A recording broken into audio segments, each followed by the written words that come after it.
Well, it honestly wouldn't be a recording session if we didn't have some kind of technical error. So here we are. Yeah, let's just pray that doesn't disconnect again. We're just watching the screen like hawks now. Anyways, we were talking about PPC. Yeah. And their two latest records. You kind of just to quickly recap what we were saying before our entire recording shit out. Carpe Diem Moonman, the Porn Carpet's first record this year, was really good. It felt like a sort of return to form, but a much more evolved songwriting that they've established over the past, 5-6 years with... I really think in every song, not just the banger tracks like Pax Romana and Another Reincarnation, you really hear the writing style of like Night Gnomes and Franzoli come through, where it's just this... I don't even quite know how to put it into words, but I really feel like you hear it come through in the whole record. Yeah. I mean, there's elements of it that they're pulling from. It's kind of like it seems like a dumbed down way to phrase it, but it's like the best parts of all their albums that preceded it that they're putting in to Carpe Diem, because it's all their classic energy, it's all their classic style, but it's also an expansion on everything from every angle. Like it's all the best guitar tones, all the best kind of rhythms, the best progressions and structures are all imbued within this in a more refined and concentrated way, where it's sure in the other albums, there's for example with the High Visceral series, they kind of allowed more space across both those albums to let the more progressive side of things breathe across the album as a whole. And they're bringing that element in to Carpe Diem, but not in a way where it's the whole album. Yes. And same thing with something like Shiga or Enough with Whatchamacallit, where it's that those ones were a lot more focused on just quick rippers that are high energy and just like bam, on to the next kind of thing. Just very mosh focused, I guess. Yeah, 100%. Yeah. And that's definitely in Carpe Diem. Like that's heavily in Carpe Diem, but it's also not the focus of the album. So it's actually, as I'm saying this, it's really cool that they're able to do that, and I think it really shows a matured songwriting position that they're able to do that as a band and have all these different elements from what they've done before and make it feel cohesive. Like they're doing so many things because I don't know, there's an obvious through line within the style of all their albums, but there's also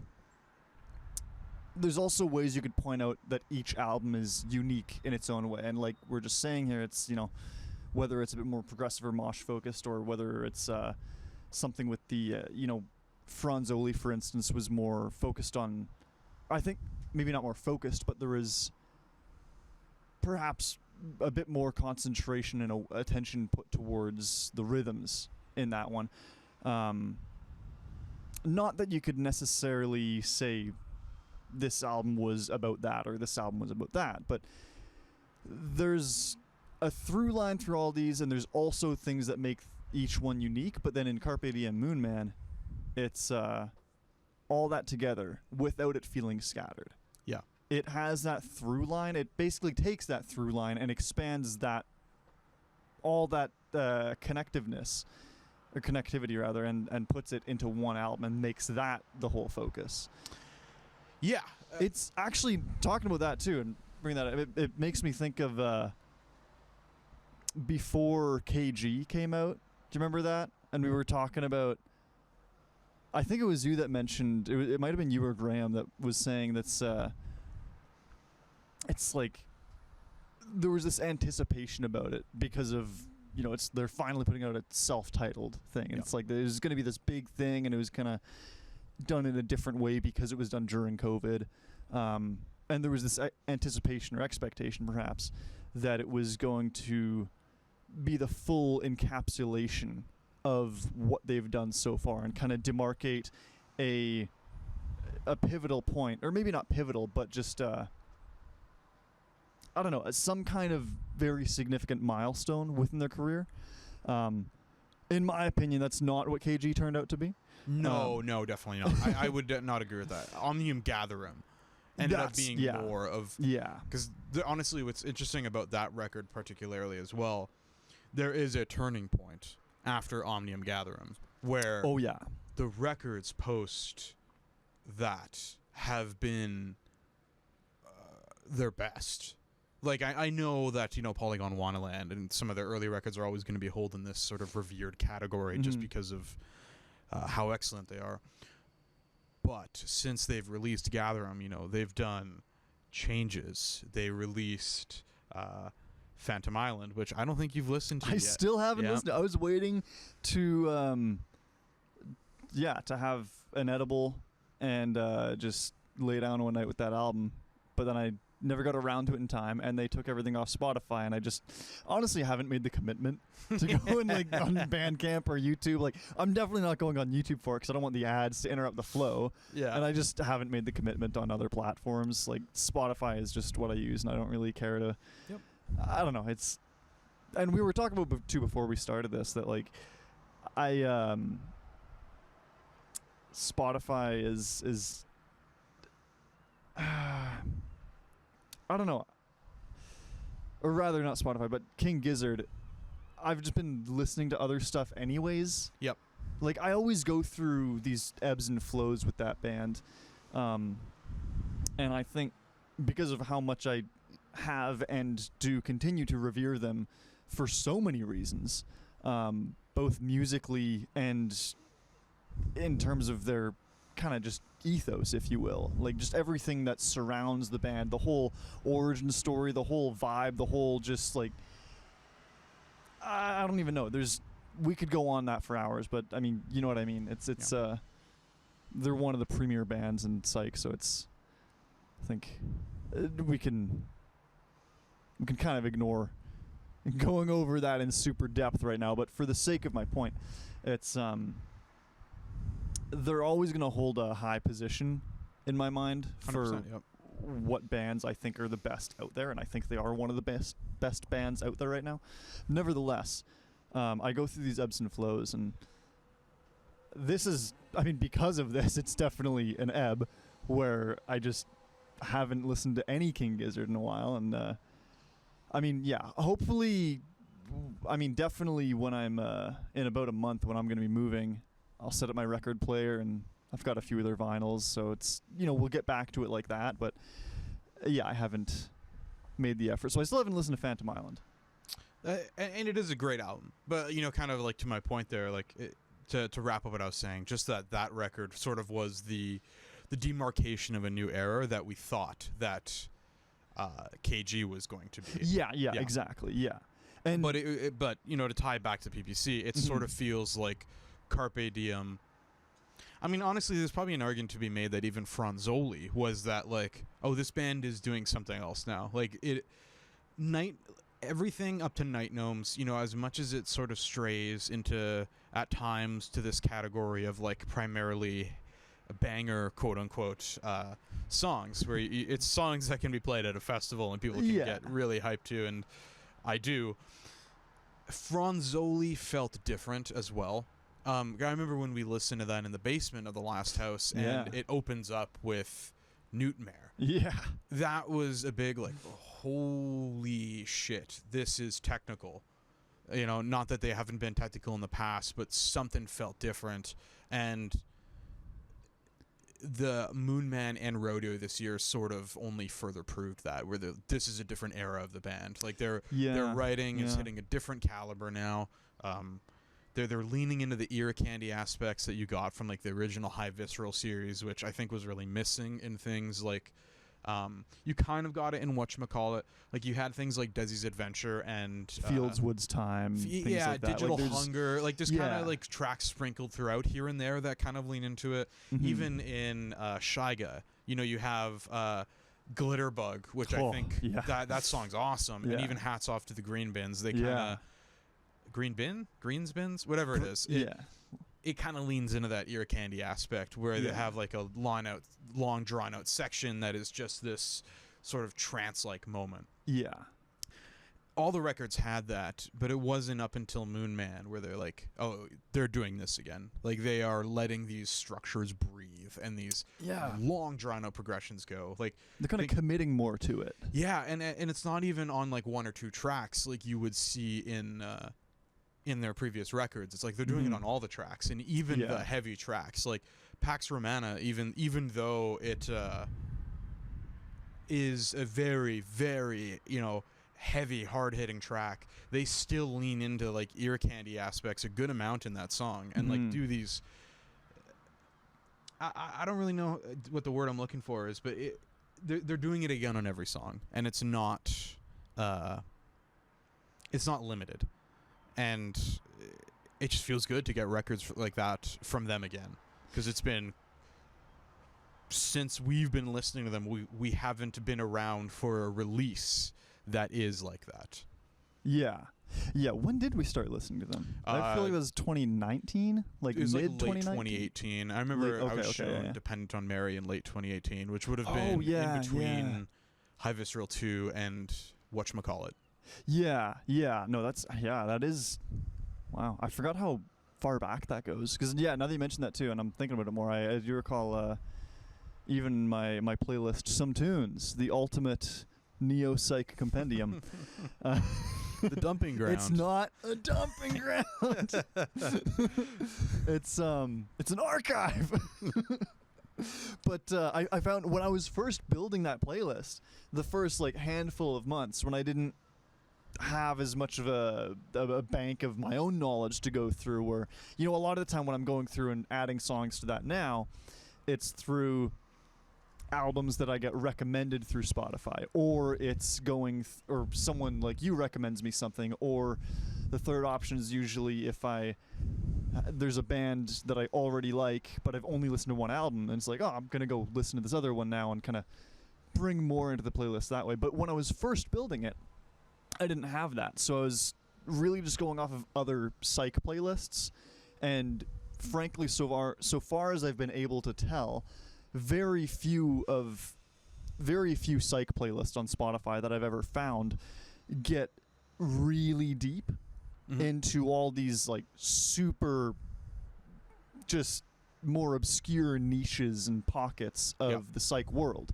All these bands that we're finding that have like 40 monthly listeners, but you hear and it's like, if this was in the 70s, they'd be world famous because it's so fucking good. Like bands like Lucid Lynx or bands like Possum, it's like these guys have so few monthly, or like Mucho Mungo, it's like there's like 100 monthly listeners or something. Karene, it's like really, really small audiences, but they're so goddamn good. And I was never finding anything like that in a lot of these playlists, but it was, it was more, the kind of the big ones that have also stood the test of time and have maintained their position as being the reigning giants within this whole neo-psychedelic, or the psychedelic resurgence, the psychedelic renaissance of music, which I would say is artists like Tame Impala, Psychedelic Porn Crumpets, Frankie and the Witch Fingers, Pond,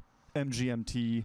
Most things like Ty Segal's involved with as well, like Fuzz and like his own personal stuff, like all that kind of just even Levitation Room, like they're not they're not a huge band, but I do think they fall into that category of like they're a tenured band that is well known. Triptides, for sure.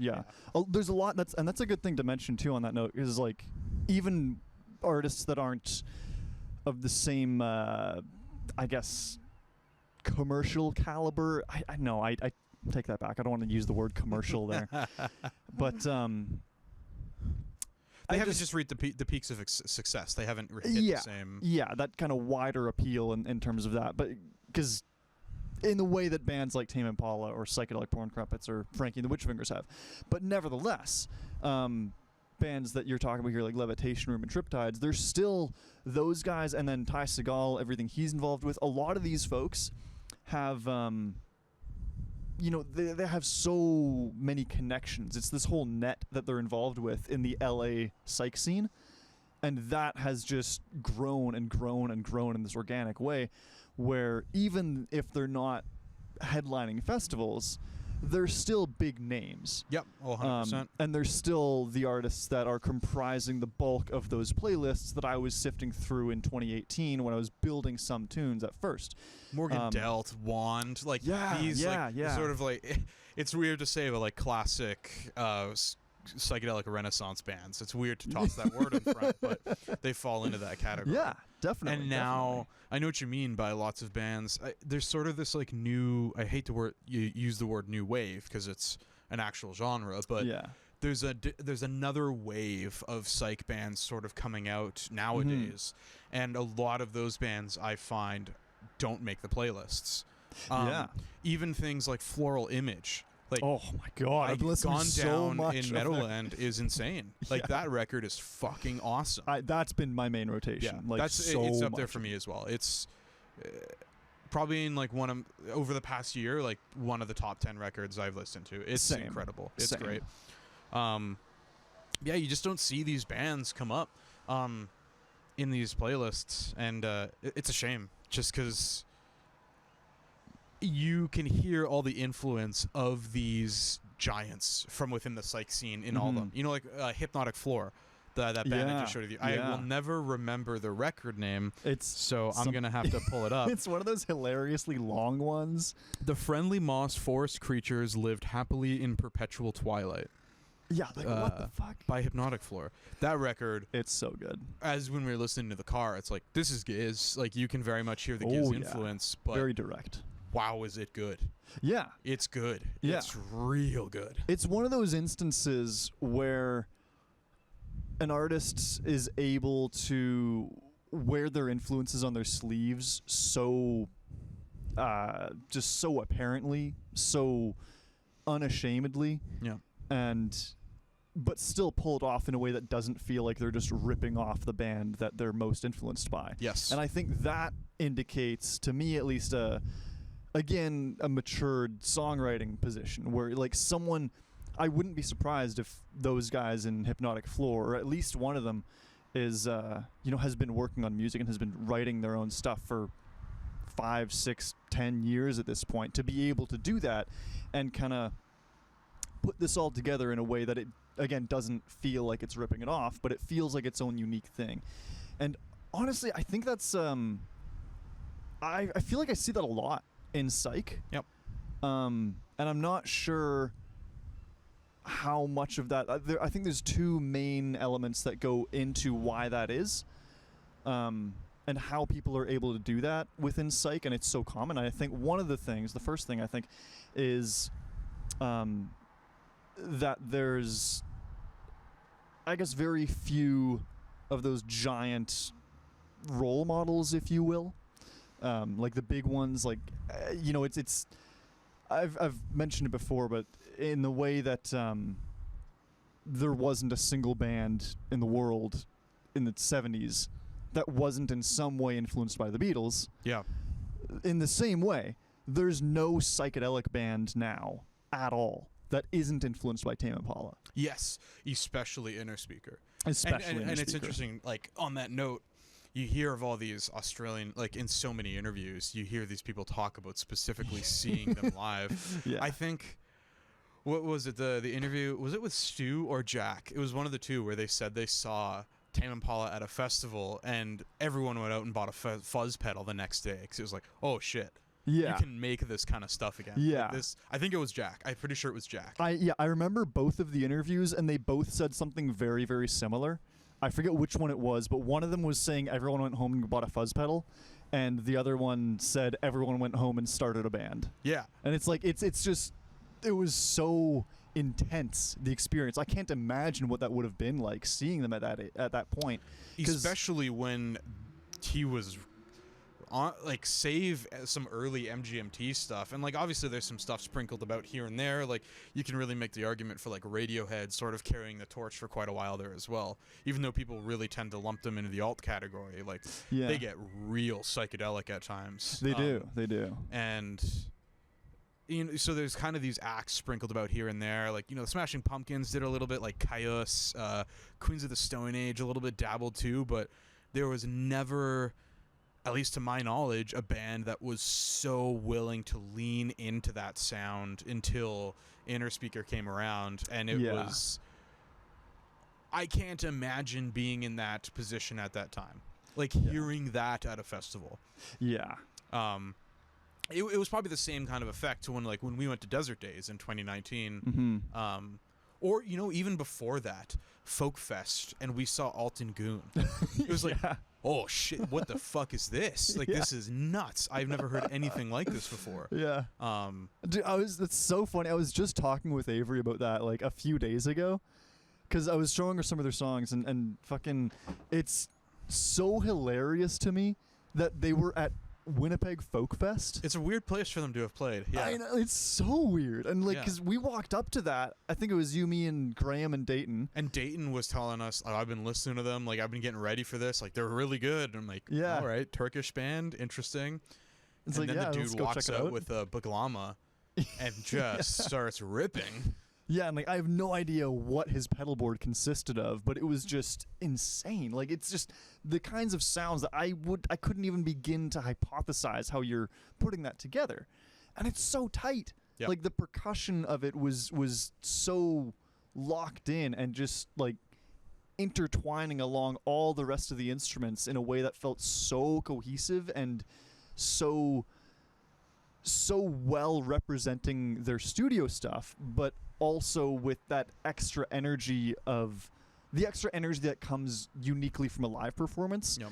That was also so just I can't think of the word. It's just indicative of that they've played a lot. Yes. Essentially, is what I'm trying to get at here. Anyways, it's seeing them at Folk Fest was hilarious because it was so out of place, but it was such a formative experience. It was such a seminal point in all of our minds when we saw that, where it's like, I don't know why this is here, but it's amazing. Yeah. And then we saw them at Desert Days later that year. Yeah. That was like, 3-4 months afterwards. And then we saw them there and it was like, oh, this makes sense that they're here. Yeah, okay. Oh, yeah. So they were out of place at the last festival. Yeah, I never, it's interesting. I always refer to the Porn Crumpets show as like the show that was like, oh yeah, at Desert Days. Yes, where that was the show that sort of like really solidified that. Oh, I need to be creating psych music because the way the crowd responded, just the way it felt to be in that swirling pool of yourself in psychedelia or psychedelia, while the, all of your stimuli are being, all your, I guess, inputs, I guess, are just being blown apart by like, visuals on the screen and this like what felt like a swirling soundscape as well. That was... Yeah, it has this kind of vortex thing that goes on to it because, and I think a lot of that is due to, again, the way that a lot of psych bands are able to put together not necessarily rhythms and melodies, but rhythms and melodies that specifically have a certain timbre to them. Yeah. And the use of effects and the combined knowledge of putting together tones. And that's such a huge thing in psych. Yeah. Is just the actual sonic quality. And I remember I forget if it was just something we were talking about, if it was like an interview we saw at one point with one of the guys from Acid Dad, where they were talking about that. And it's like the specific crafting of the sound and how much time they spend just sitting tinkering with pedals. Yeah. And just the amount of focus that goes into that. I think that's something that's very not unique, but definitely persistent across psych bands. Yes. That's what really even on a local level, when I spoke to Kyle from Neverplenty at their album release show and complimented them on their sounds, and he was saying, well, thank you, like we fuck around a lot. Yeah. That it just sort of solidifies, like, yeah, you can tell, like they spent a lot of time just probably finessing one singular patch on a synth because it's just not quite right. And that is something that, again, not unique, but very consistent across psych bands. Yeah, it feels like something that a lot of psych artists are more willing to delve further into than most than most people in other genres, I think. And I think a lot of that probably comes down to the interconnection or the interconnection between psychedelia and solitude. I think a lot of psychedelia, whether it's music or otherwise, has a very strong connection with solitude and connecting with the various layers of your inner self. Yeah. And that is something that lends itself to sitting in your room tinkering with a pedal for 4 hours. And it's like, Yep. why would anyone do that otherwise? Why would anyone do that if it's not something that is it's so inward, it's so just in your head, it's a very personal experience. It's so unique to oneself and one's mind, to be able to sink into that. And it's not something that really has any bearing or matters otherwise, because a lot of these things are in the way that we're talking about with Neverplenty, where they were saying, yeah, we fuck around a lot. It's like, on one hand, you can tell, but also a lot of people can't. Yeah. A lot of people can't because a lot of people don't care to tinker that much. Yeah, exactly. Because why would you, right? It's only because, because you tinker too. Yeah, I've sat there with my synth tweaking the frequency specifically on a patch for an hour. Yeah. That kind of thing. Yeah. Or, the modulation rate on this delay isn't quite right. Let me sit with it for 30 minutes before I... Yeah. That's... And that... So it speaks more, or rather it speaks at some kind of aligning frequency to that same insular group of people who have that depth of interest in this kind of thing and that kind of passion for this inward exploration. Yes, yeah. Yeah, no, it's Neverplenty is sick though. I can't wait to see them again. Holy crap! I can't wait for their next release. Like everything. Yeah. So like obviously their first record was awesome. That's been also talk about main rotation. Yeah, that's up there. That is Yep. in there. Holy smokes! That fills the same exact itch, but in a different way. But it's the same kind of itch that Frankie does, where it's just, oh man, these are ripping tracks. Really sick melodies amidst these ripping tracks, and just full. It feels full. Yeah.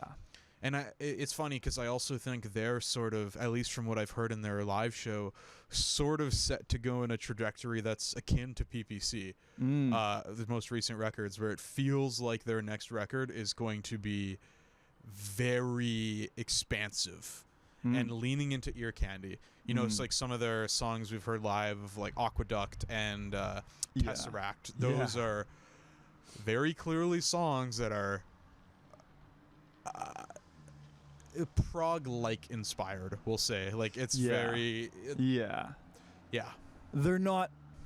It's such a fine line that they ride, and they're able to just swing upon acrobatically with such prowess that it's not necessarily progressive in substance, but it's progressive in feel. Yes, 100%. And that's a talk about one of the sort of we'll call them traits. It's a trait, we'll use that word, of some of these big acts, like the big acts of psych. I think they all share that specific thing. Yeah. It feels progressive. Yeah. Lonerism, Inner Speaker, so much King Gizzard, a lot of PPC, even a lot of like Morgan Delt, for example. It all has this feel of this is progressing, and you can really feel it, whether it's this long expansive section that fruits towards the end and explodes back into a chorus, or it's just this ever-changing frenzy of parts, something like Gurzel. It's definitely a trait a lot of those bands tend to share, is they lean into that progressive feel. Yeah, we talked about it once quite a while ago. I think it was around the time that it was either, I think it was Monsters Eating People Eating Monsters when that album came out.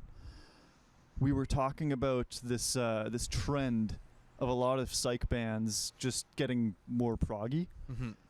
And it was weird because it's something that has this this just connectedness across so many artists independently at roughly the same time period that they're getting proggy in a similar way when it's not necessarily what their roots are. And it seems like almost a natural tendency for psych bands to eventually get proggy. Well, actually, funnily enough, I think an interesting point to bring up amidst this is COVID. I think that probably had a big part to play in that, where lots of people were suddenly inside by themselves tinkering on songs for an indefinite amount of time. Yeah. And now you're allowed the space to just let the song go where it's supposed to, rather than hitting these, I don't want to say deadlines, because a lot of these bands aren't really strictly forced to deadlines in the traditional sense, like from the record industry, at least from my knowledge. That sounded like a lot of something just broke. That was crazy. I wonder if that got picked up. Yeah. But, I think a lot of the, from my knowledge as well, from like interviews I've listened to and watched, a lot of the bands tend to fall in this cycle of like, you start writing on the road a lot because you kind of have to once you reach that point of touring to sort of sustain yourself. Now you're looking for space to write songs, because when you are not touring, you got to record the record. You don't have time to write the record, and I think because of that, I don't want to say like bands rush, but I think the process tends to just it's a little hastier, and therefore songs get completed probably in a quicker time span than things like COVID. I mean, I think Frankie is a great example, because you definitely see a progression in their sound, going all the way back to like Sidewalks and their self-titled, all the way up to Zam. Yeah.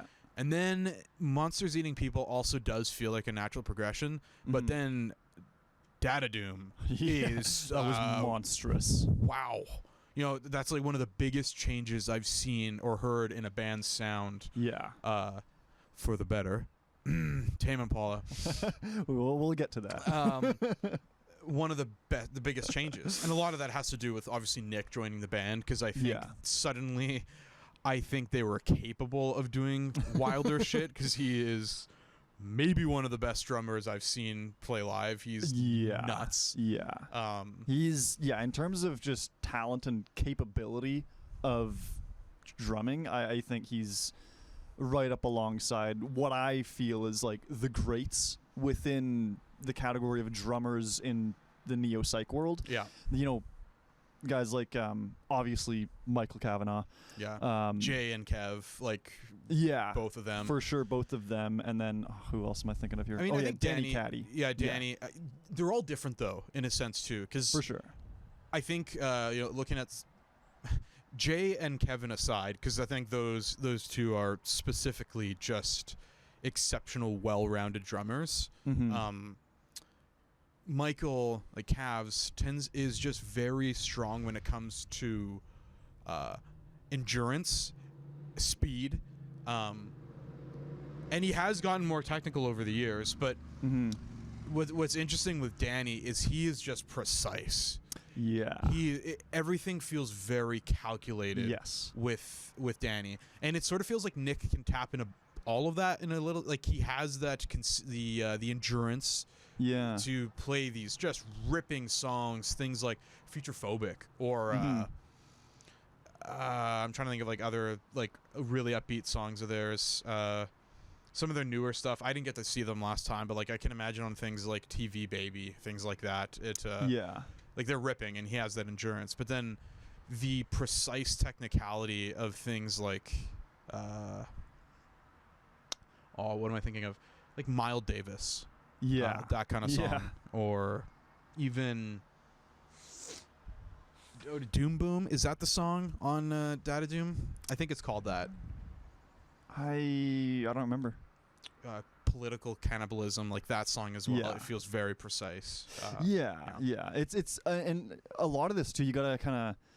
It's interesting to go back and look at the background, because I know for Danny, his background, from what I remember hearing at least, is he comes more from jazz.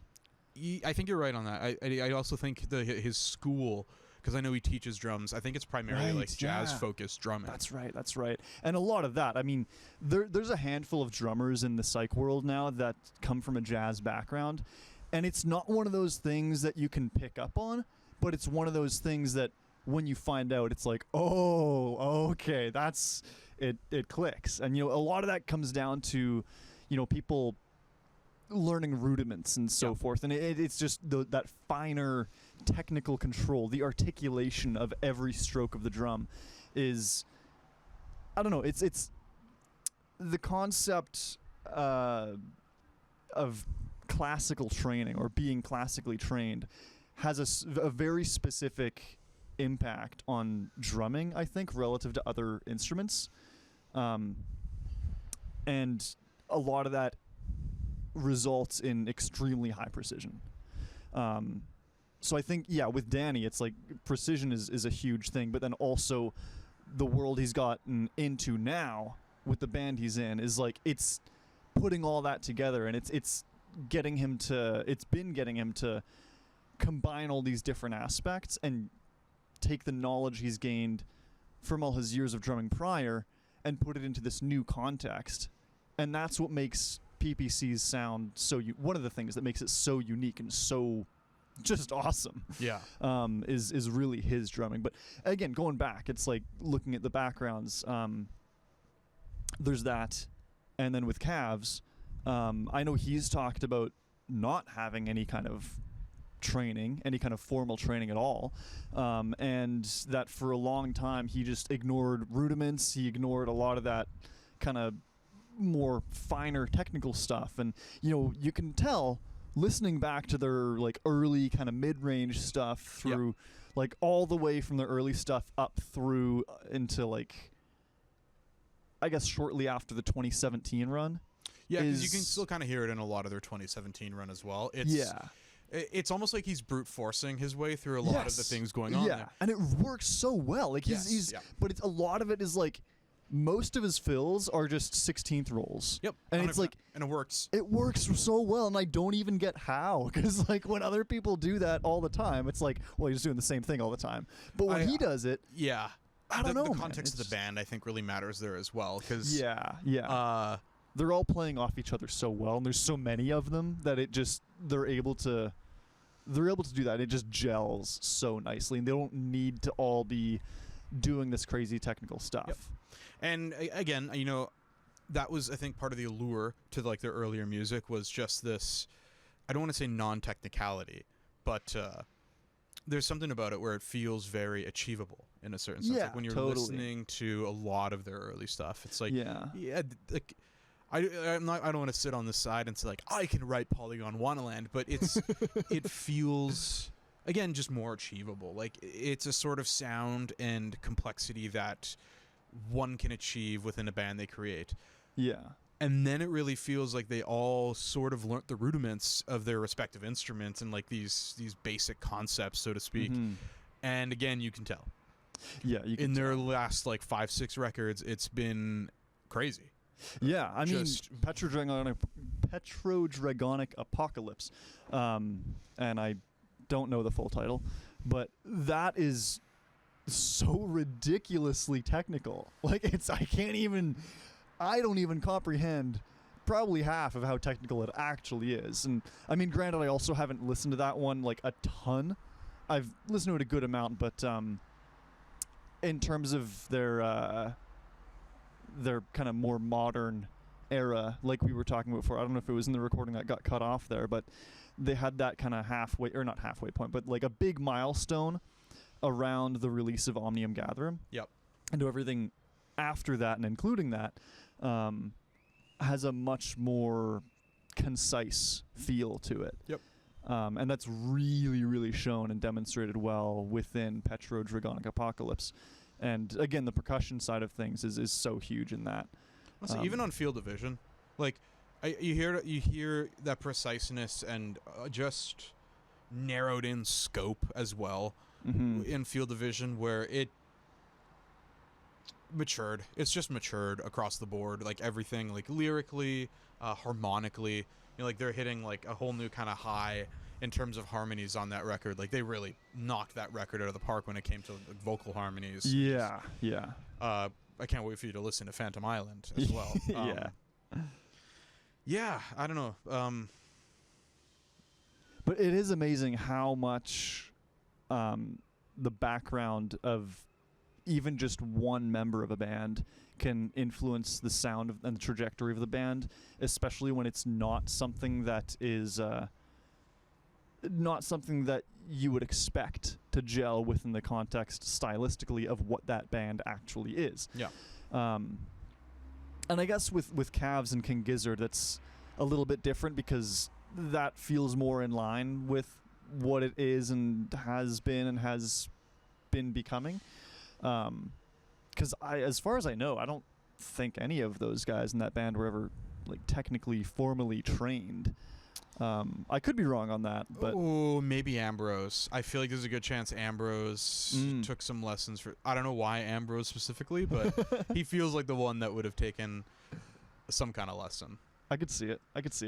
But nevertheless, I mean, it lends itself well. It kind of has this, this parallel between the background of musicianship and style that each of the members has going into what they were making, relative to something like we were talking with PPC, where it's the way that a jazz background ends up getting into psych and ends up I don't even know how to put it, but it's just a very unique thing, and it's not something you'd necessarily be able to, at least for me, it's not something that I could expect how it would come out, like what the outcome of that would be, without hearing it. But then, yeah, when you do hear it, it's like it makes sense. But anyway, I feel like I'm kind of talking in circles at this point. So to bring the point back around to Frankie and the Witchfingers and Nick, like when they brought him in, holy crap. I mean, it's like none of the drummers before him in that band were bad by any means. Like they're all freaking fantastic. Oh, yeah, absolutely. And they all contributed so, like, especially Brain Telephone, the drumming on that it's not crazy technical, but god damn, it's perfect for what the album was. It was so constructive in terms of the sound of that album. And we've talked a lot, you and I, about how that album also really was a milestone and a turning point within their whole discography, like we were talking about with something like Moon Man or what we expected KG to be. And yeah, I mean, that's another thing that we can see a lot of bands end up having, especially a band that is more focused on output, because there's a lot of bands that are focused on output and there's a lot of bands that aren't. And for the bands that are, it's, you can see a slower progression, but you can track it more easily. Yep. And that's the thing with, like we're talking about with precision and technicality in King Gizzard, is you can really tell if you listen through chronologically, like it is just such a cool progression, seeing and hearing the development of each member of that band. But then something else like bands that don't release much, like I don't know, Lucid Lynx. They only got 2 albums. But the difference between 1 and 2 is astonishing. It's astonishing. Yeah. Yeah, and I think if you probably applied that same logic to the release schedule of a band like King Gizzard, you'd see that same type of jump of progression. Like if you gated if you were listening to them was gated by every year and a half release or every 2 years. Yeah. You would hear a massive jump every time you listened. Like if you went from something like 12 Bar Brews to what would have been in 2014. Quarters. Yeah, Quarters, and then jump That's- to Nonagon Infinity, and then maybe Polygon Wonderland, just for the sake of Yeah. like that'd be the one to kind of check out An there. extreme example where it's these giant discrepancies in style and feel. Yeah, and then like put in Rat's Nest or something like that for 2019. Oops. Yeah, you could kind of track the same type of progression of Mhm, that, mhm. just those large jumps. And then honestly, there's some bands that hit it a lot sooner too. In the Pines comes to mind with a band that Yeah. sort of hit their stride right away. You know, Yeah. not a big band by any means, but all their records have been exceptional. I don't Yeah. know if you listened to their most recent one, What's it like? Sunbeam Dream? Is that what it's Sunbeam called? Dream, I think. Yeah. I've been It's- listening to a good bit. It's not been main rotation, I would say, for me, but I've probably spun it like maybe 5 to 10 times so far. It's still pretty good. Like I Yeah, don't I think like it it's a lot. one of my favorite of theirs. I'd say of their releases, it might be my least favorite, but So yeah, so far I would say same. The more I listen to it, the more I like it, and the more I kind of pick out from it that it's like, holy crap, this is. there's a lot of Um, interesting. There's some weird poly stuff going on in that record at times. There's one song Yeah. that I noticed was very much okay. They're kind of dabbling a bit. Yeah. It's fun to hear. Well, I mean that too. Even that, it's not. I don't. I feel like they have a good middle ground approach in terms of what we're talking about with in terms of a release schedule and just frequency of output compared or relative to big jumps in style, feel, and technicality, and just development of musicianship. Because they're not crazy prolific, but they're also not taking 4 years per each album. Like they Yep. have a good kind of middle ground, those guys in the Pines, and but you know you still can go back, and I think their first album, San Lorenzo, is probably, I want to say, the most unique among their discography, in that the rest of their discography feels like it has more of a through line. I would say yes. maybe well, Impossible Days. is Impossible Days feels more in line with San Lorenzo than just. I think mostly just because of the melody work more than anything. Yeah, yeah. Not in sonic content because it's very different. It's a folk record Yeah. at its core, but Yeah. yeah, I would say like Slow Blink. What Horizon, is that the name of their fourth? I think Horizon or Horizon. What? It's something like singular. that. It's singular. Our song is the plural. Theirs is the singular. Yeah, I think it's Horizon. I think so. Yeah. And then now with Sunbeam Dream, those three records sound like they're from the same band. Yeah, there's a 100. more clear through line. But no, again, it's like going back to Slow Blink. Like the jump from San Lorenzo to Slow Blink was pretty big. And I remember I was listening to San Lorenzo. I forget when it came out or when I started listening to it, but I was definitely listening to that album a lot in early and mid 2020. Was like I was really, really into it then. I think I probably started listening to that in 2019. But anyways, I think the first single for Slow Blink was Hullabaloo. Yes, it was. And then the other one was what's the song? I'm in your mind. Do do do do do do. Yeah. Whatever song that Welcome is. to Your Mind. Welcome to your. Yeah, Yeah. those were the two singles, Yeah. the two first tracks on the record. Yeah, and when those came out, I remember like, holy shit, like, what is the connection? Like, what have they been getting up to Yeah. that made this difference? And then the whole record is just And the whole record is crazy. freaking The sun crazy. is Well, and that's what I was just gonna bring up too. Is that song in particular? They have such, for one, their use of saxophone changed radically from San Lorenzo to Slow Blink, Mhm. and it got a lot more subdued. It got a lot more deliberate. It got a lot less spotlight and more just harmonic practicality, I want to say. Yes, it became more of an atmosphere tool as well in Yes, Slow yeah. Blink than it was a melodic element. Yeah. Especially when you look at what's that song? Before Now, Every Day, or Yeah. the closer track. Yeah, yeah. Every day's, yeah, whatever it is, but Yeah. yeah. on San Lorenzo, the final Yeah, that one. and even on like was Sofa Chair, like that song. Is that what it's called? Sofa Lotus Chair? Sofa. Lotus Sofa. I think so. Sofa Chair. It's just a very like It's a sick band name. it is actually. That's our new side project. It's a forefront melodic tool, but it really Yes. again changed with Slow Blink, and that Yeah. whole record is wow. Yeah, what a change for that band. Yeah, but talking about the through line, right? Like the way they're getting more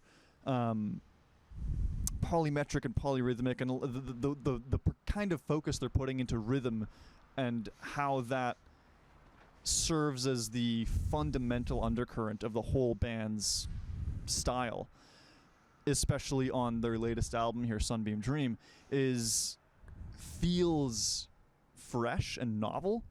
But then if you go back, it's also very connectable to Slow Blink. Yes. Because again, the Sun is like the rhythm in 10 that they're doing throughout that song is so goddamn good. It's like it's one of the best uses of a 10/4 time signature that I've ever heard. It's so good.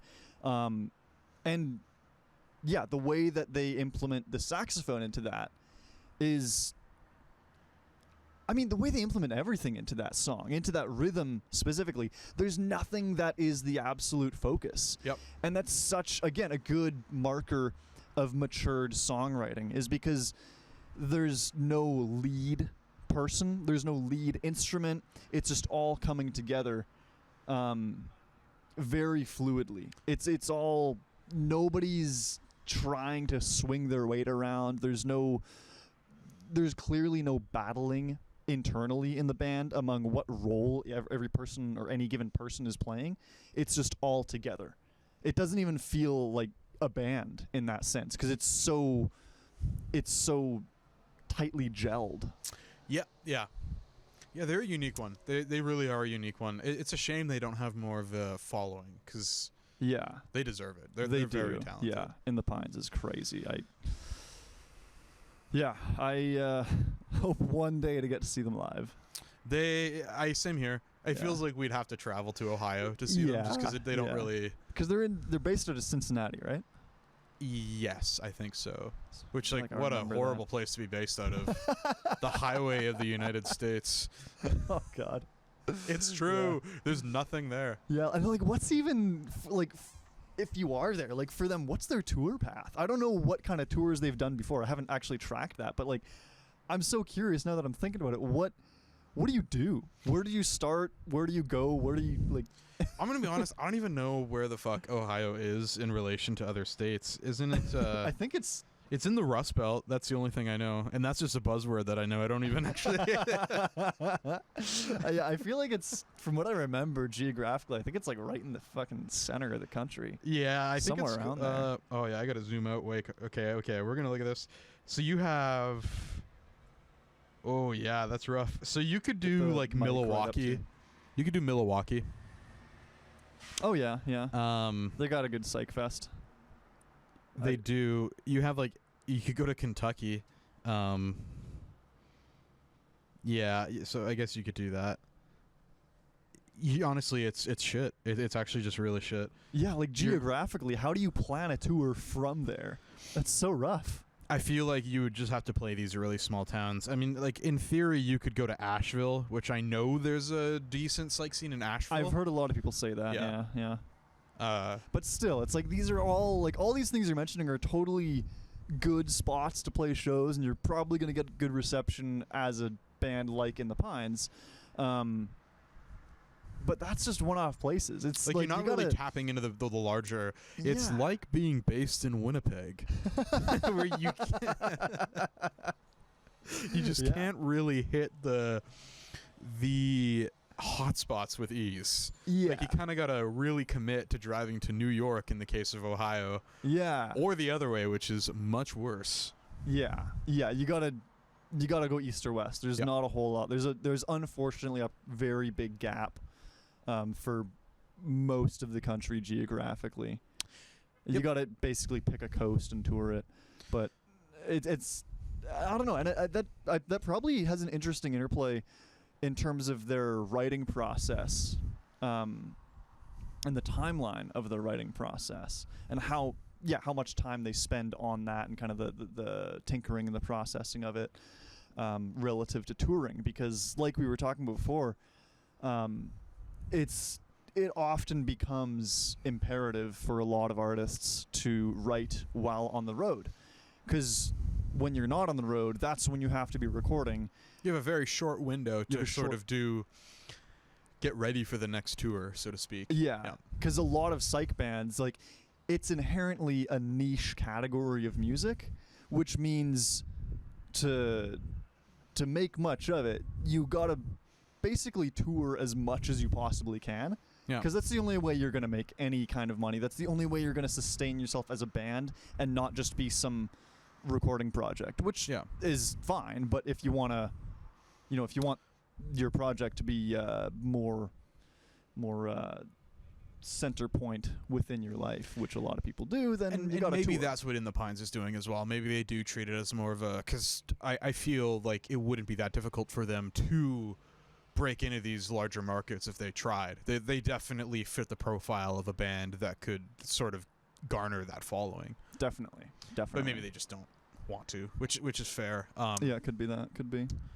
And that's maybe that is represented again in their release schedule, and it allows them to just sit and work on these records for much longer. I remember we saw that they had that Audio Tree session where they played a couple songs off of a variety of records. Like, I know they played Jeez Louise in that one. I remember this now. Yeah. There was one song off of, well, actually, we still haven't heard yet, The Candle. Oh, yeah, dude. That was like 2 or 3 albums ago. Wicked Hand as and well. They still haven't released that on any album. Yeah. Those were so it's very good. clear that they have these songs that are just brewing for a very long time, and they probably just let themselves steep in the writing process for so long, which is definitely rewarding in its own way. Which is very much.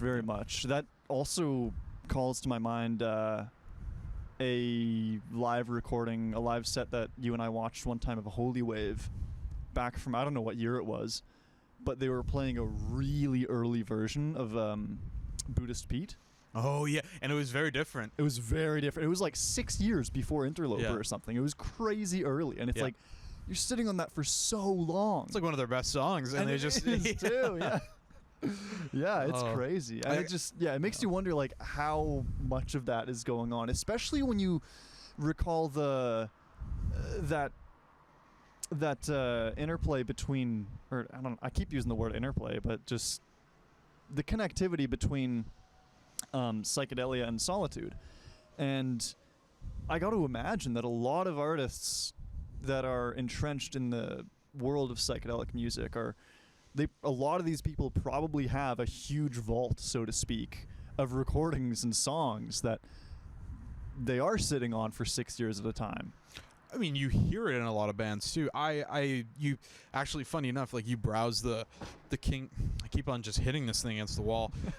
You browse the King Gizzard subreddit, and people are constantly posting like sets from 2020 where they're playing Ice 5 or something like that, where they have these ideas that are years before they release. Yeah, I think that's just common in psych in everyone except for the Crumpets. For some reason, I just feel like they get off of tour, and Jack is like, shit, I gotta write another album, and just shits out another good record. I was telling you, I was listening to Japan on YouTube, and the top comment was, "This guy, I think, is one of the best songwriters ever." Yeah, he's just unfathomably talented in terms of not only his playing, but just his composition knowledge. Yeah. And how to piece things together. It's crazy. And it's so funny because you watch interviews with him and you see his general demeanor on stage, and it's like, you wouldn't expect that. No. You wouldn't expect that kind of, like, it's this seemingly extremely, extraordinarily high level of musical intelligence. Yeah. That is being demonstrated in his output, but so rarely in his actual actions and words, like outside of his lyrics, because his lyrics are fucking philosophically profound a lot of the time. And just crazy use of language as well. Like, Oh yeah, he's clearly well read. yeah, But again, it only comes through in like the lyrics and his actual his more concentrated, focused output. Yeah. But yeah, you see him in interviews, it's like just seems like some bum. and he acts like it too. Like I that whole love it story so that much. that Dayton and Kat have when they saw them in Yeah. California. Yeah, when they and met he's him just- after the show. They're just doing whippets in their car with him. Like, this guy just randomly met these two people and is like, yeah, I'm gonna do whippets with these two random LA residents. Like, that's and the rest of the band was like trying to bring him, yeah, like bring we him gotta back. fucking Like, go come to the on, next Jack. city. Like, you have a show tomorrow at 9. What are you doing? Yeah. That's so cool, dude. Dayton and Kat are so lucky they got to have that experience. That's I so know, sweet. yeah. I wouldn't even be able to do whippets with the guy. Like, I would just Yeah. be sitting there shaking.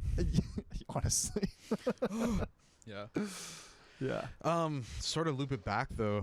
This all originally started with a conversation about current rotation. Yes.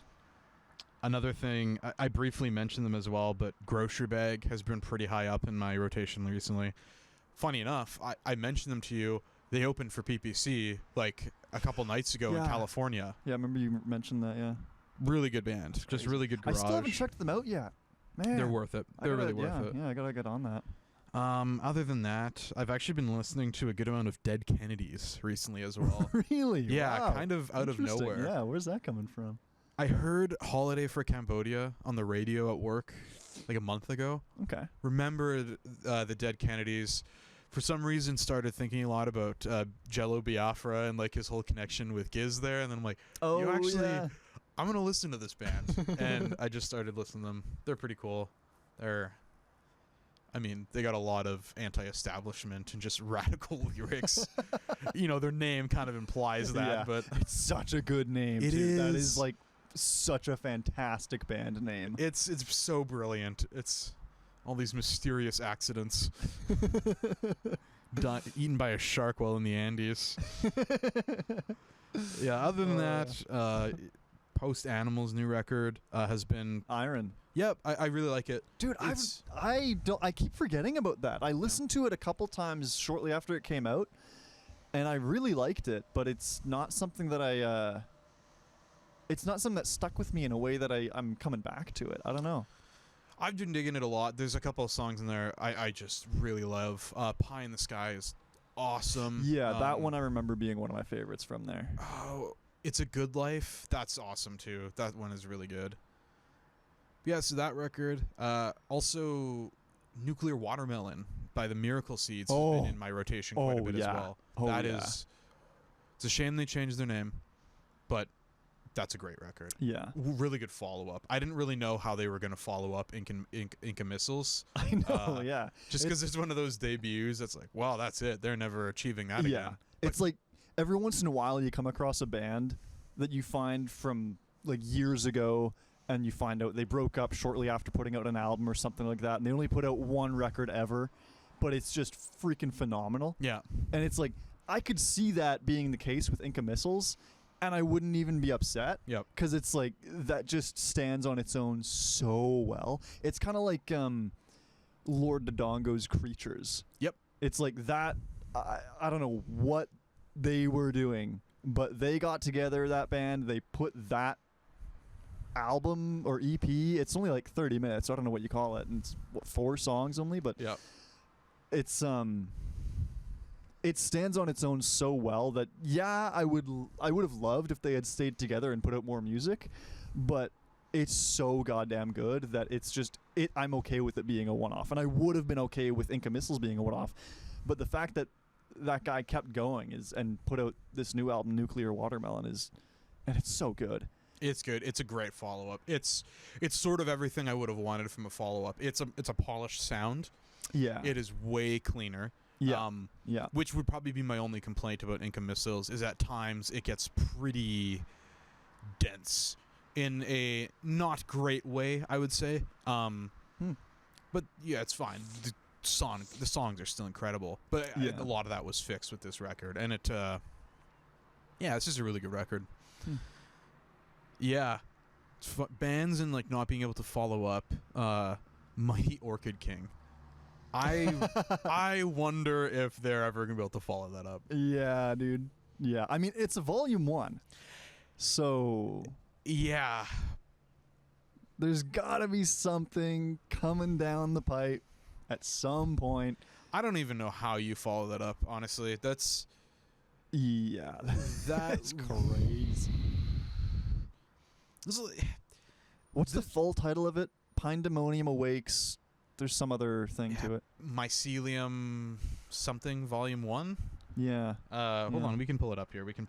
'Cause that's worth doing a full.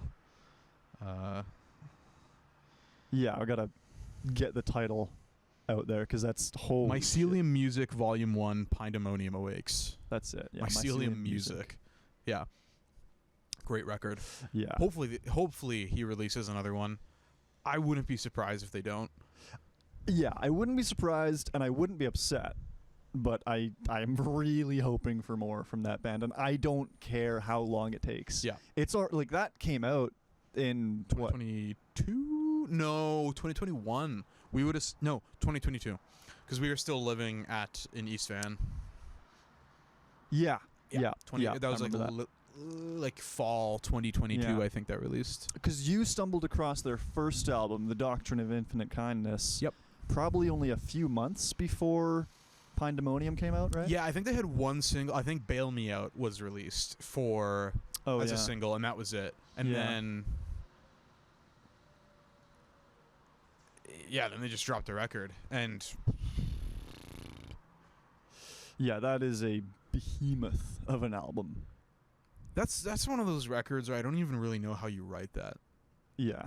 Like, because every song is just this short-lived, like 2.5 kind of. There's a couple longer tracks, but Mhm.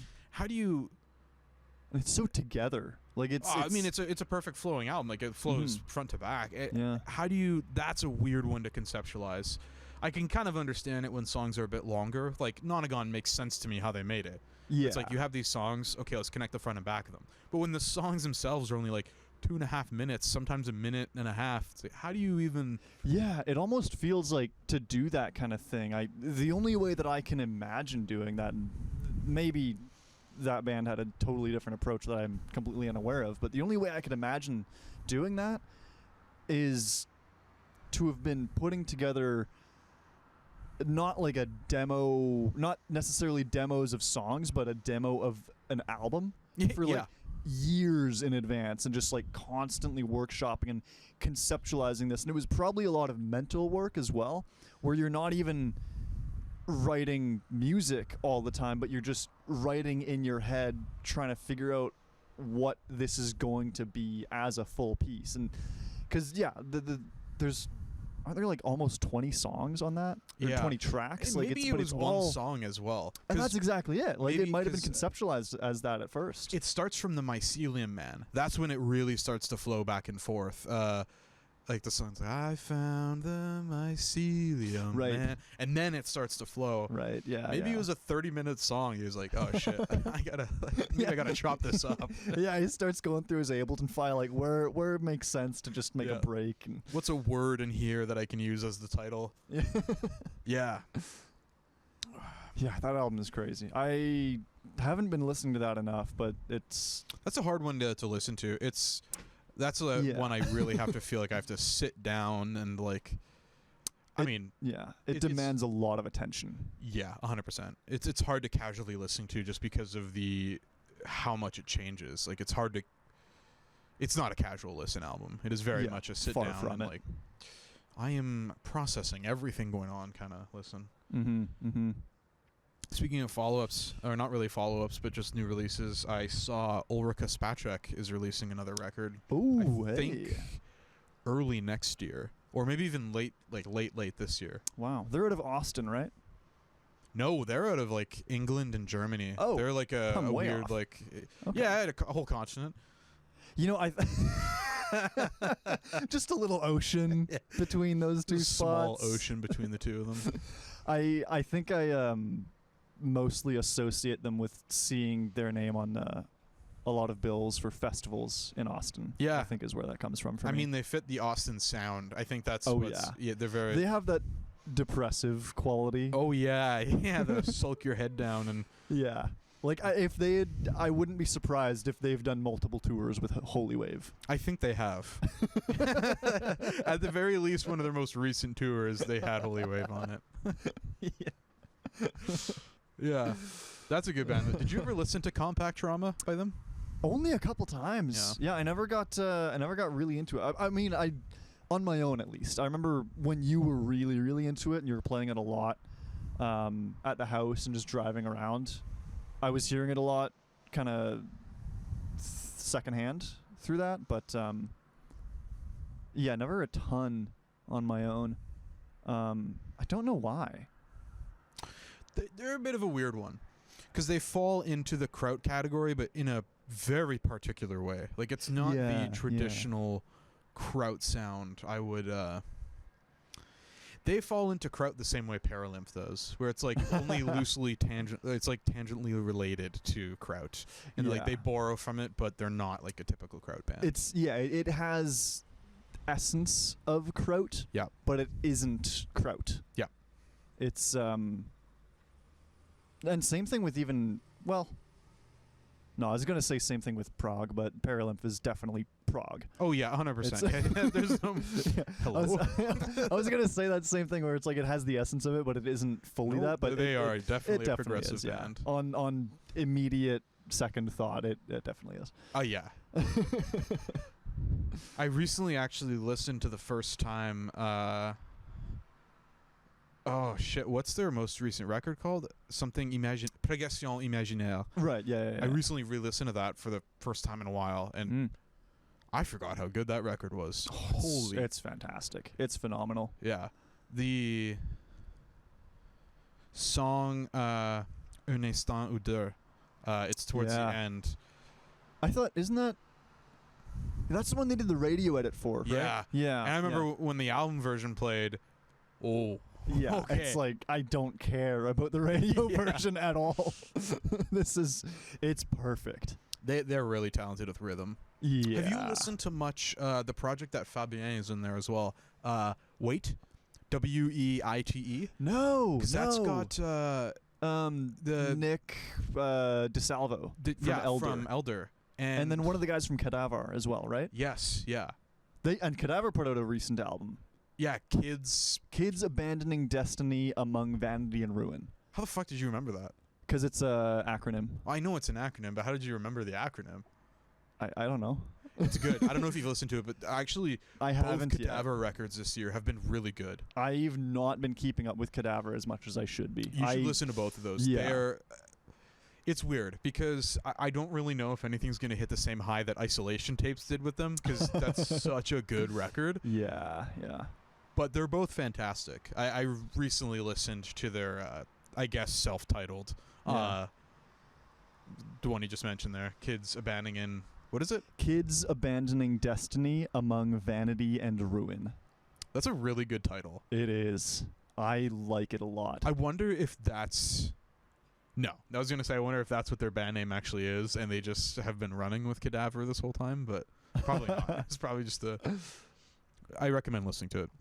Oh, I definitely good. will. Yeah, it's again, like I was saying, it's I don't know why I haven't gotten around to it, but I know that band is super good and absolutely worthy of as much listening as I could give them. But it's I don't know. It's I mean, we talk about it a lot. Like there's just so much out there to listen to. It's The problem is you find a really good record, and then it becomes the only thing you listen to.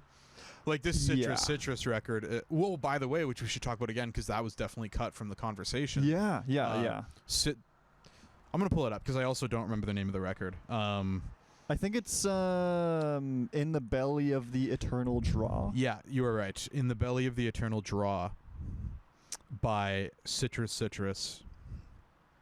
Wow. Crazy good. Crazy good. Yeah, there's the track Sushi Yeah. is awesome because it goes for like 3 minutes on just these ripping dual guitars. Yeah. Only then do they fade out and make way for this just small passage of lyrics. Yeah.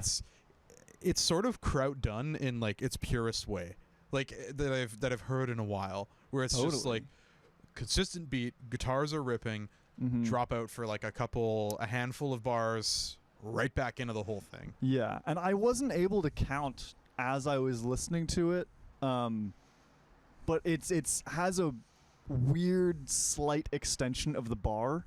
I don't know if it's in 9 or what, but it's got and it's so fast, so it's hard to count it out as well. Yeah. But yeah, it's got this very kind of classic krautrock rhythm, but just sped up to this frenetic energy kind of point. Yep. With that little stutter at the end that gives it this extra psychedelic, like, whoa, what the hell is happening? Yeah, kinda like, thing. oh, we just stumbled on the beat kind of. The only thing I didn't like about that record was actually the second last track. I got to get the title of it here. It's something on the mountain, or Mountain Depth. It kind of took me out of the record a bit. It's a primarily synth-based song.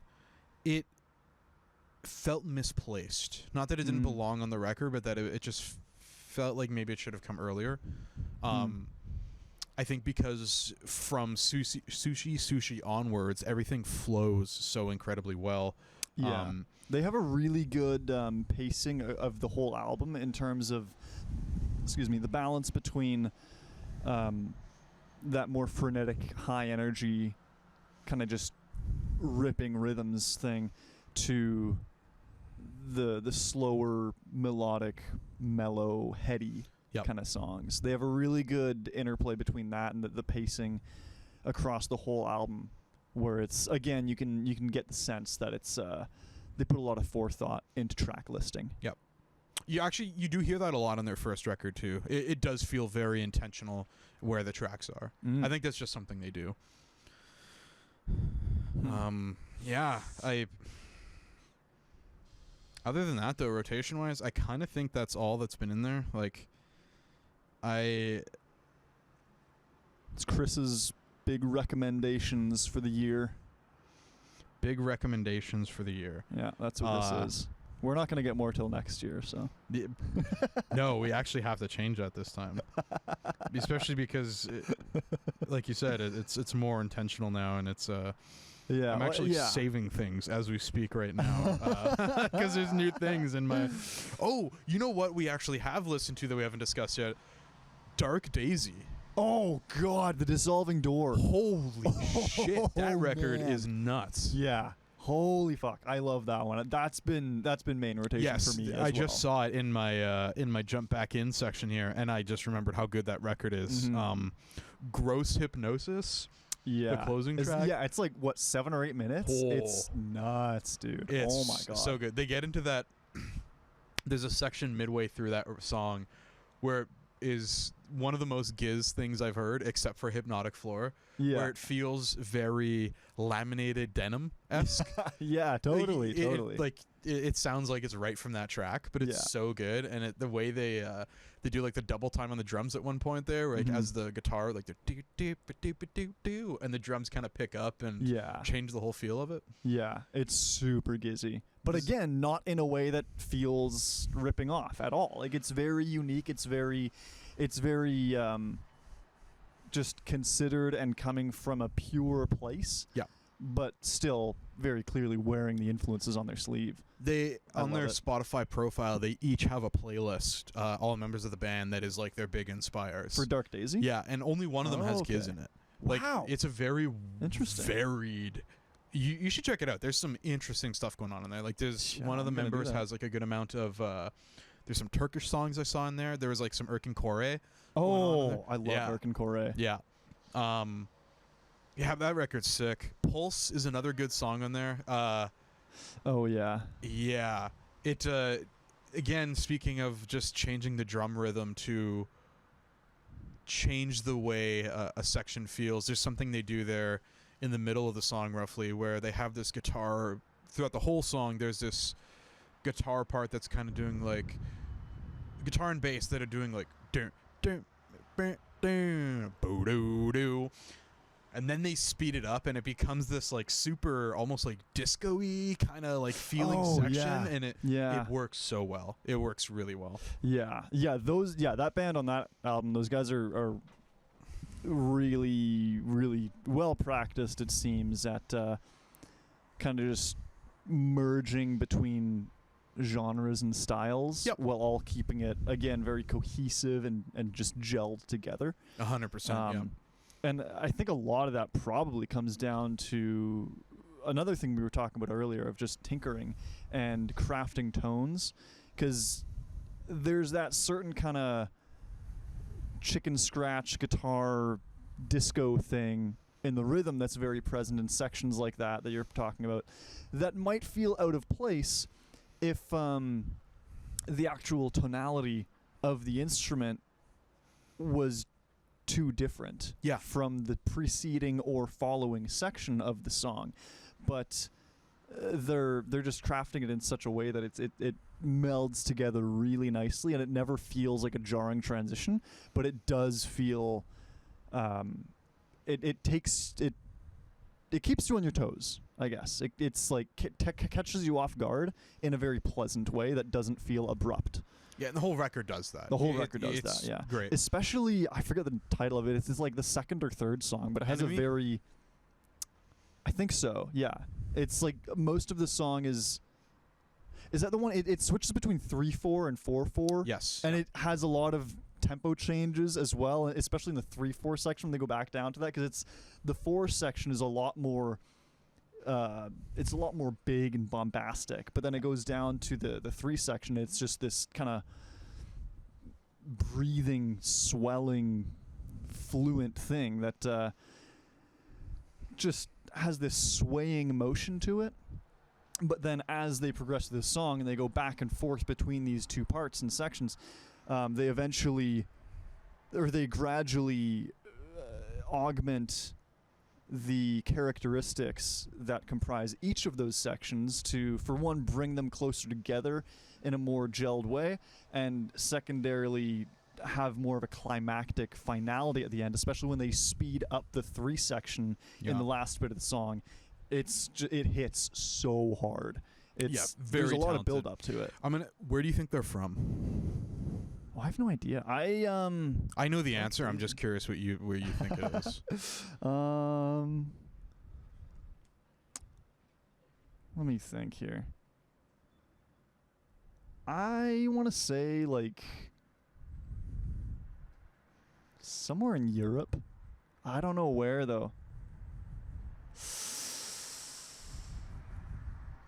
That's Italy. That's my guess. No, but Citrus is from Italy. Oh, okay. They're from LA, Dark Daisy. Really? Yeah. Wow. I recently saw them on a Desert Days sponsored bill. Oh, which is great because that means they're, in the hopes that they have a 2026 festival. That means they're on the radar at the very least. Yeah. Yeah. I'm not getting my hopes up. Not me. Me neither. I hope they were doing, but I'm not getting them up too high. Yeah. Yeah. It does suck that if it happens, we know for sure Nolan Potter will not be playing, as the Nightmare Band is no longer a live thing. Yeah. That sucks, but is in a way awesome. Yeah. Because if we get something else like Nightmare Forever, that's a good trade-off. Yeah. I would trade any almost any live experience for anything that is. I can't even say something that resembles Nightmare Forever, because I don't think anything can. Probably the most unique psych record I've ever heard. Yeah. I mean, it's the holy fucking grail. It might actually be the most unique record I've ever heard. It might be. It might be. I remember we once used to have the saying like, "Dark Side of the Moon, Sgt. Pepper's, Nightmare Forever." Yeah, because it is seriously that amazing. It is one of the albums of all time. It's it's crazy. Yeah, it's it's I think in the Spotify bio it has a little excerpt from a review from John Dwyer, where it says. It surpasses expectations and fucking crushes. Yeah. And that's John Dwyer's words. I love that so much. That is accurate, yeah. Yeah. I remember I had a really weird progression. We should probably wrap up soon, but I I had a really weird progression with that record where after you showed it to me, I felt like I didn't really like I listened to it, but I never heard it. If you know what I mean. Well, that's I can guess why. Why is that? We'll say state of consciousness. Well, and that I was like stoned as shit like every time I listened to it, Okay. but I just don't think I really understood what I was listening to until I really sat down with it and lost myself in it. Because like thinking, there was this one time I was at I was smoking with Jonathan, Yeah. and I put on Seahorse Retreat, and I'm like, this is a really good song. I didn't realize how good of a song it was at the time. And I don't think I also appreciated climactic moments as much in music when I first heard that. Mm-hmm. And then now it has sort of been the defining album in terms of climactic moments, especially Seahorse Retreat. The way that song, the last like 3 minutes unfolds is nothing short of a miracle, honestly. I don't really it's a movie, you know, it plays out like a movie where it's wow, here we are. Yeah, I just can't believe that record. That's a crazy one. That's I could sit in pondering for days on end and never find the way to give enough praise to that album. That's probably that album is probably worth an entire episode on its own, where we sit down track by track and break it down. It is. And if we were to do that for one album only ever, that would be the one I pick. We should actually do that.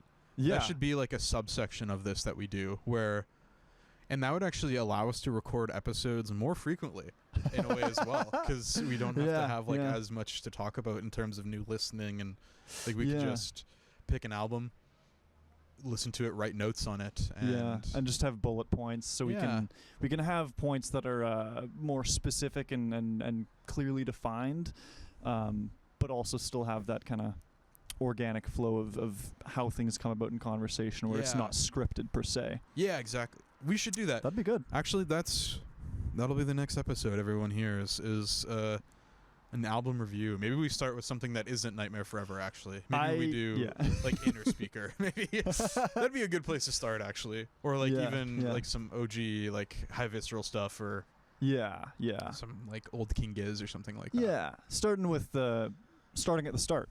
You know? That's because that's a lot of that stuff. Like we're talking about these giants of psych rock right now as the people that have been the kind of the pioneers at the center of the whole renaissance that everybody is influenced by to some degree. Before we wrap up, there is one other thing that I want to... Yeah, I know where this is going. Yeah, we have to talk about it. Deadbeat. It's not good. I wasn't expecting to be... so disappointed? Yeah. It makes me so sad, man. Like, it makes me so sad. I mean, I'll never relinquish my veneration of Kevin Parker. And that's... But goddamn, I never... I'm not aware of any artist ever in any medium, even I would go so far as to say, that has fallen so far from so high in terms of their output. Because I mean, Inner Speaker and Lonerism, like and I mean I'm biased because those are two of my favorite albums personally, but also just thinking about the objectivity that I can put into a description of or an analysis of music based on my knowledge of music and my study of it. I do feel there's a certain degree of objectivity that I could put into it, and those albums, those first two, are so groundbreaking. And I think what's frustrating for me, particularly about like kind of playing off what you just said there, is I understand like an artist's trajectory, and I understand like wanting to experiment. And Pond is a great example of a band that I think does this, Yeah. and delves into these complete other types of influences that you wouldn't expect. I mean, like Nick has gone on interview to say like Rihanna as like a weird kind of, and like Todd Rundgren and like things like these. Well, that's a bit more expected. Well, Todd yes and Rundgren. no, but like when you listen to something like Beard Wives Denim or even Man It Feels Like Space Again, that is not an True. influence that I would expect. Yeah, It comes across in Weather for sure, like all throughout the record, Yeah. especially in Paint Me Silver. But Well, it's fucking basically directly stripped from International feel. yeah. And then like you look at something like 9. I think they do it really well. Like they take Yeah. these influences and they don't change at their core who they are, but they incorporate these influences into how they write. And I honestly think some of their best songs are on 9. Like America's Cup is Oh God, yeah. holy shit, it's so good. And like I own it. Like I wouldn't own it if I didn't think it was one of their best, and that is their most poppy record by a substantial amount. Yeah. And again, they incorporate the influences really well. Mm-hmm. I can't really say the same for Kevin after Currents. Yeah. And that's what's I think frustrating. I don't want to use the word frustrating, but disappointing for me with him is he did something on Currents that I think wasn't done before that, which is sort of bridge the gap of this like psych rock realm. Well, you have people that did it. Like Bowie is probably like the first person that at least comes to mind of like that pop rock, the psych kind of like treading of crossing these boundaries. But he did it in a different kind of way. Like he took how he wrote sorry, to go back to Kev, the way it progressed from Inner Speaker, where you hear that influence of pop, the incorporation of pop influences into Lonerism, to where it evolves to what Currents is, which is incredible. Like, I remember when Josh first showed us, 'Cause I'm a Man. That was I think that was the first Tame Impala song that I ever heard. He showed us that in Pullberry. It's crazy. Like, it's incorporated very well. Yeah. And then I sort of feel like he lost who he was at its core with Slow Rush. Not entirely. You can feel it happening though. You like throughout that record. Well, I don't know if I would say he lost who he was, because I think, going back, I mean, I got the 10-year anniversary record of Lonerism edition, and it comes with this little booklet where it's got pictures of him and the rest of the guys like Nick and Jay and Dom and so forth from the earlier days of the band, from that era, from like 2011 2012, and it's got a good amount of write-up on his own feeling looking back to that time when he was writing Lonerism and putting it together. And one of the weird things is that like he's saying he's always wanted to make pop music. Okay, that's a good point. And it's like, you read that and then you listen to Lonerism and you're like, what? I mean, again, you can hear it though. There's some of it, but it's there's an influence of it, but it's very much there's a pop influence, but I would say it's very much not pop. It is still like borderline. It's psych rock, borderline prog in a lot of those tunes. And there is definitely a pop influence. But it says that in that little booklet, and even going back to some of the some interviews as well that I've seen, it's more rare in that, but from what I've gauged, but it does seem that doing that is something he's wanted to get more entrenched in for a long time. And I remember one of the things when he put out the Slow Rush was that he was saying that's his LA album. Then what is this? I don't know what this is. And that's what's I think that's that is a fair rebuttal to what I said there. And I guess it was unfair to say he kind of lost who he was in Slow Rush. I think it's more that he's disconnected himself consciously from his musical roots. Yeah, But again, the whole, like, again, I think you didn't listen to the whole thing. Did you listen to all of Deadbeat? I did. Yeah. I did. There's no anything. Like, there's no soul. Like, it doesn't feel like there's any substance to it. Yeah. And It's that's very what's void. Really weird. Because even in the Slow Rush, which is my least favorite record of his, but I think I was telling you, I think it was at the last session there where Deadbeat makes Slow Rush look like one of his best records. Like, that's astonishing. Yeah. Like, there are some really good tracks in Slow Rush. Don't get me wrong. Like, On Yeah. Track is great. Posthumous Forgiveness is incredible. One more hour. is I so love good. that. Yeah, I love that song. What the hell happened? Yeah. It doesn't make any sense, and it sort of feels like this. Was it him doing his contractual obligation? Like, that's sort of really what it feels like. Is he on a contract? I don't know.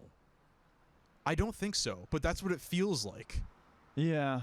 Like, I remember, I think it was in 2019 or maybe 2020, Green Day released an absolute bullshit record. Because it was the last record they had to do for their deal. Yeah, Father of All. And it's garbage, but it's intentionally garbage. It's intentional, yeah, and it's clever in that. Yeah. This feels like that, but not even clever.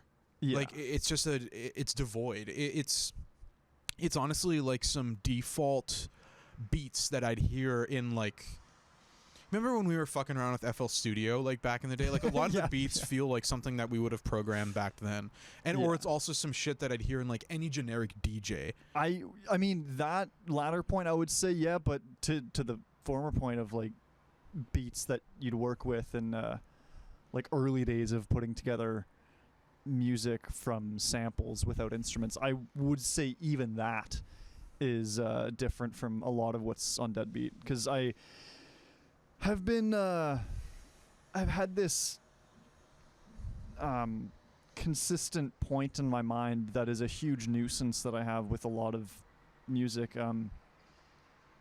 that I don't want to get too deeply into, because we should wrap up pretty soon, but going back to the 80s and I guess the advent of disco, a lot of music from there has been very much bland rhythmically. Yep.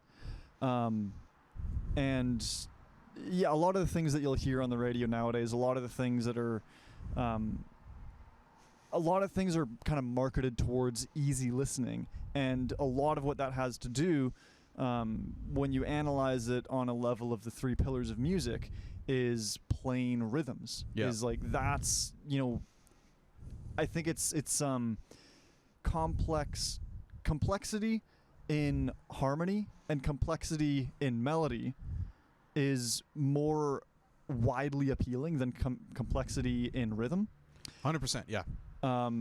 So rhythm is unique in that way, and as such, for the sake of the commercialization and selling out of music as a whole, we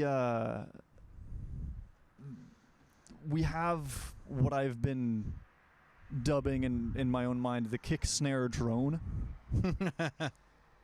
And it's just there's rarely you'll hear a song that's very popular that has an interesting or rhythm at all. Like, it's always just do, ch, ch, and it's always between 90 and 110 BPM. Yeah. It's always the same, like, thumpy bass. It's always the same, like, layered, like a tightly wound snare. Yep. That feels very compressed, in like a not tasteful way, I would say. That's just, I mean, not tasteful in the sense that it's not creative, but tasteful in the sense that it's ear candy, for sure. Layered with like a small clap kind of thing. And it's always the do, ch, right? And it's the same across the board. And it's so boring. It's so boring. And like, Deadbeat follows into a lot of that same pattern, which for someone who in the past prided themselves on rhythm particularly is a really weird digression. It's an extremely weird digression, but I would even go further than that and say that the whole kick snare drone thing is even further devolved on Deadbeat. Yeah. And I feel bad because like I don't want to just shit on this album, But it's not much, good. It's not good. But There is nothing.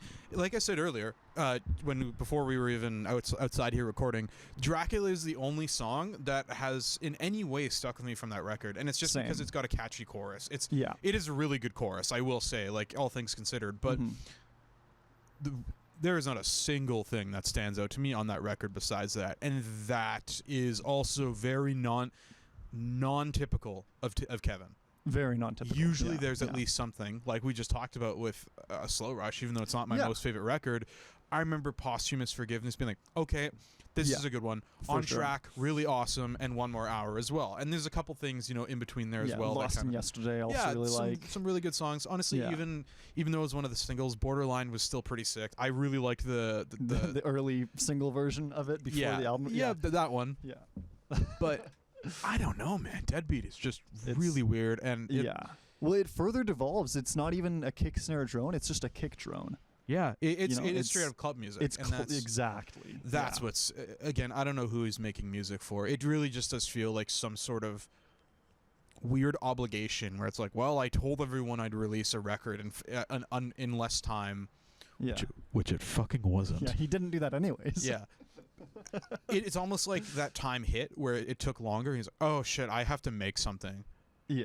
And like, if that's Yeah. the point where you're at, which it sort of feels like that is what this album is, why are you doing it? Just be a Yeah. producer, because everything Yeah. he's been a part of in terms of a producer is really good. Yeah. Like, I don't know if you listened to that collab album with him and Justice. It's fucking killer. Not It's the actually whole album? really good. It is phenomenal. He had that collab track with Thundercat as well. Fucking perfect. Which one? I can't remember the name of it, but it released like a year and a half ago or so. Really good Okay, though. It's okay. really good. Then he did some work for Travis Scott, and that was also really good. If that's what you want to do, then do that. But it's weird because it just feels like this record was some sort of obligation that he had to check off. Yeah. Yeah. And we got Deadbeat, which sucks. Yeah. Yeah. But it's hard, I and again, like I don't want to just shit on it, but I really don't have almost anything good to say about it. Yeah. And it hurts so deeply because of, again, how much I venerate the guy that made it. Yep. And everything else he's done. I mean, bar for most of Slow Rush, which overall I don't particularly like. But again, there's Standout moments. standout songs and standout moments. But yeah, it's so crazy. It's such a weird phenomenon of the guy that literally single-handedly brought psychedelic music back to the world from the dead. Like Now that- made a club album. It's Yeah. I'm not looking. I have no hopes for his future releases. Yeah. I remember we had briefly had this kind of conversation after Slow Rush, but now it's like I just genuinely have no, honestly, even interest, because I don't really expect him to return to that. Even Currents, I don't need Lonerism, but give me something like Currents. That's what I wanted. Yeah. That's what I was yeah. hoping for after Slow Rush, was Yeah. something like that. Yeah, I didn't expect him to go back to anything resembling Lonerism or Inner Speaker, given the progression from specifically Currents to the Slow Rush. But nevertheless, I was hoping, at best, for something more of a return to form to Currents, Yep. where it's like I see clearly that he's getting more. He's been getting more interested and involved with the production side of things over Yep. the years, and getting more into synths, which is awesome. I love his guitar work and drum work more than anything, but his application of synthesizers and But we just don't even hear production that on knowledge. the record, which I know, is yeah. really weird. It's yeah. There's nothing, and there's just no substance to kind of bring it back around. Yeah. It's I remember listening to it and I was thinking, I think it was like 3 or 4 songs in until there was any guitar at all. Yep. Even. And aside from that, I was thinking it felt as though it's an album that you could make with a laptop being your only instrument. Oh, yeah. Like everything on that could just be pulled samples and like other sounds that you get on a MIDI keyboard, and like that's it. Which is fine. Which but is fine, but I mean, for someone who's clearly able to do so much more, it's like, man. long story short, that record gets a deadbeat out of 10. Yeah. It's a bad record. Yeah. Uh, Anyway, let's. we should probably wrap this up. Yeah. We gotta get to a band practice. Is it already that late? It's Fuck, what time? 5:30. It's oh shit. Yeah, we Dude, gotta this is the longest episode we've done. I think it's like hour 45. Yeah, it's a Damn, pretty good one. That's yeah. awesome. There you Cool. go. You had enough content for 2 years. We'll see you in 2 years. All right, to all We'll our see 3 ya. viewers, thanks for listening. Yeah, we'll see you next time. Probably with an album review. It'll be That's all. deadbeat.